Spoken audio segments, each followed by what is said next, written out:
To find the equation of a line passing through 2 points, we need to use a couple of formulas. First one we're going to use is for the gradient, which we're going to represent as m.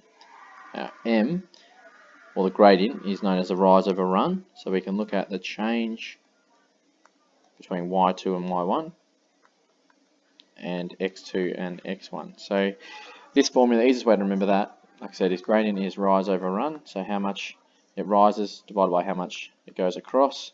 So the y-axis is going up and down and the x-axis is going across. So we take y2 minus y1 divided by x2 minus x1. Now it doesn't really matter which one of these 2 points we call point 1 and point 2. For this example, I'm going to call point 43 can be point 1 and the point 2 can be 3, 7. So let's substitute these values in to find my gradient.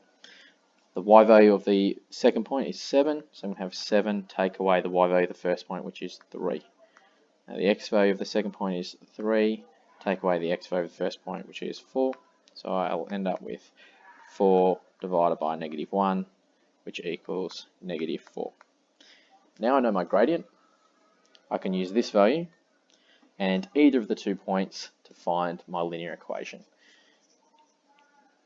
Any linear equation we can write as y equals mx plus c, which is called the gradient intercept form.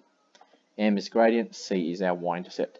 Now neither of these 2 points are a y-intercept, so we have to substitute these in to find the value of c.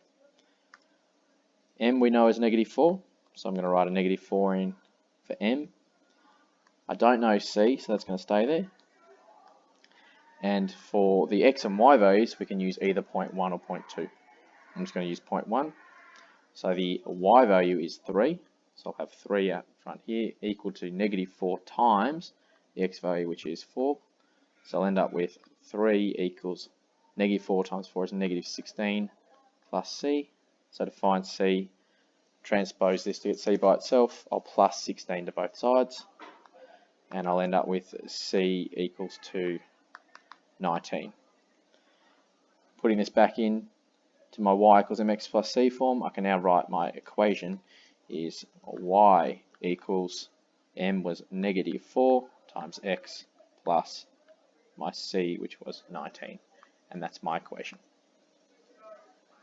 An alternative method is to use the equation y minus y1 equals to m multiplied by x minus x1.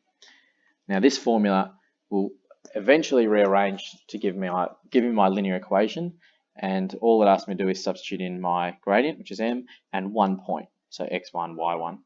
So again, we'll use 0.43, and let's just substitute in what we know. So I'm going to leave my original y and x will stay in.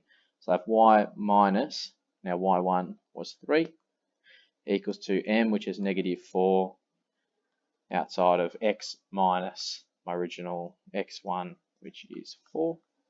And then let's rearrange this to get y by itself. So I multiply through the -4, I get -4x plus 16, and then y minus 3 over here to get y by itself, plus 3 to both sides, gives me -4x plus 19, which is the exact same formula we found by using y equals mx plus c. So there's 2 separate ways of finding the final equation, which, if done correctly, should give you the exact same answer.